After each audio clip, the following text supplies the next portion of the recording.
প্রিয় সাংবাদিক বন্ধুগণ, আসসালামু আলাইকুম। অত্যন্ত স্বল্প সময়ের নোটিশে আপনারা এখানে এসে উপস্থিত হয়েছেন, সেই জন্য আপনাদেরকে আন্তরিক ধন্যবাদ জানাচ্ছি। আমি আমার কথা শুরু করার আগেই আমরা আবারও এই সাম্প্রতিক আন্দোলনে যারা শহীদ হয়েছেন তাদের প্রতি গভীর শ্রদ্ধা জানাই। আপনি জানেন যে গত পরশু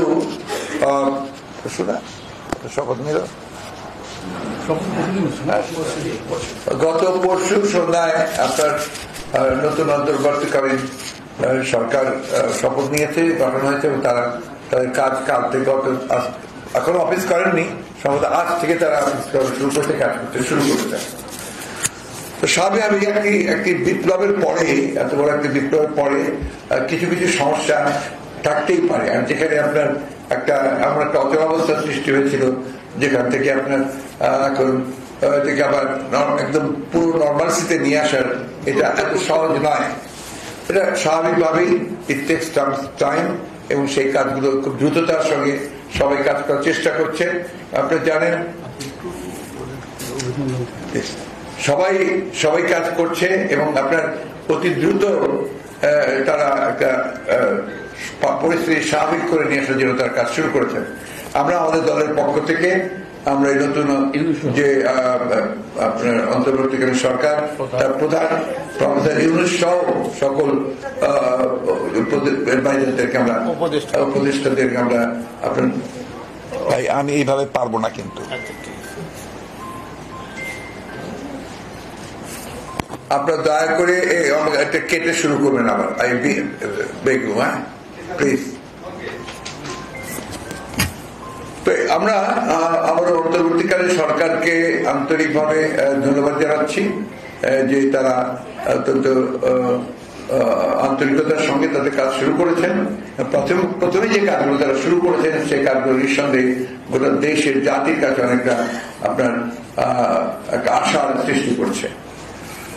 আপনারা জানেন ইতিমধ্যে সুপ্রিম কোর্ট থেকে 4 জন না 5 জন 6 জন বিচারপতি পদত্যাগ করেছেন।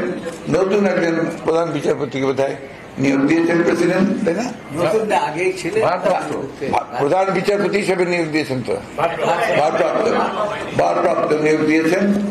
এটা আমরা মনে করি যে গণতন্ত্রের জন্য এটাও একটা অত্যন্ত সুখবর, কারণ যে অবস্থা সৃষ্টি হয়েছিল আপনার বিচার বিভাগে সেটা অনেকাংশে একটা মুক্ত হবে বলে আমরা বিশ্বাস করি।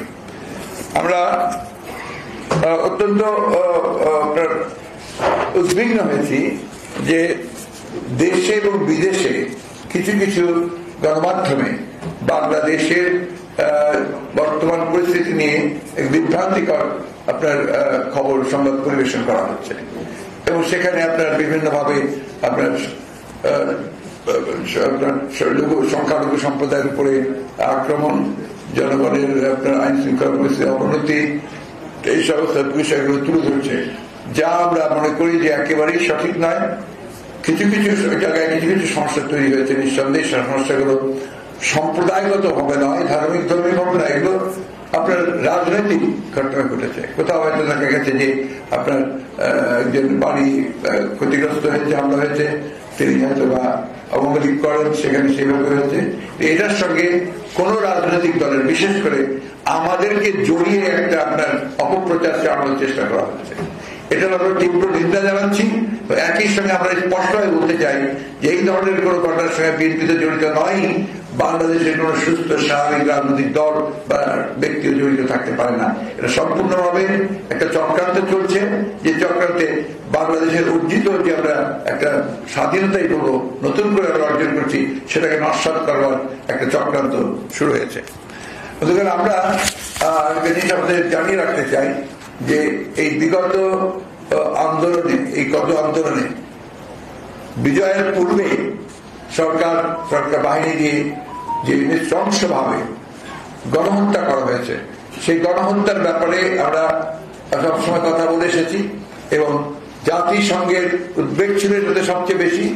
আমরা সিদ্ধান্ত নিয়েছি যে জাতিসংঘের কাছে আমরা এই বিষয়ে একটা নিরপেক্ষ তদন্ত চেয়ে আমরা চিঠি পাঠাবো। আমরা এটাও সিদ্ধান্ত নিয়েছি যে আমাদের প্রধান উপদেষ্টা অ্যাডভাইজার তো উপদেষ্টা তাই না, প্রধান উপদেষ্টা যিনি, তাকে আমরা চিঠি দেব। একই সঙ্গে আপনার ইউএই, যেখানে আপনার আমাদের প্রায় 50 জন শ্রমিককে বন্দী করা হয়েছে এই আন্দোলনের সমর্থন দেওয়ার জন্য, আমরা তাদের মুক্তির জন্য আমরা এই সরকারকে উদ্যোগ নেওয়ার জন্য আমরা চিঠি দেব। আমরা চেষ্টা করব চিঠি দেওয়ার। এই বিষয়গুলো আপনাদের জন্য জানিয়ে রাখলাম এই জন্যে যে অনেকে মনে করছেন যে আমরা এই বিষয়গুলো বোধহয় কোনো উদ্যোগ নিচ্ছি না। আমরা অবশ্যই এটার উদ্যোগের মধ্যেই আমরা এই চিঠিগুলো পাঠিয়ে দেবো। আমি বক্তব্য আজকে বেশি বাড়াবো না। আমি শুধু আপনাদের কাছে একটাই অনুরোধ জানাবো যে আপনারা দায়িত্বশীল সংবাদ করবে। আপনারা সব সময় বাংলাদেশের স্বাধীনতার সার্বভৌমত্ব, গণতন্ত্রকে সমুন্নত রাখার জন্য আপনাদের ভূমিকা রেখেছেন।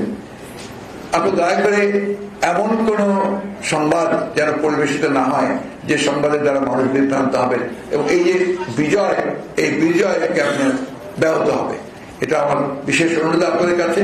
সবশেষে আবারও আমি আপনাদেরকে ধন্যবাদ জানিয়ে আমি আমার বক্তব্য শেষ করছি। আজকে আমি আর অন্য কোনো বিষয়ে কথা বলতে চাইছি না। ধন্যবাদ।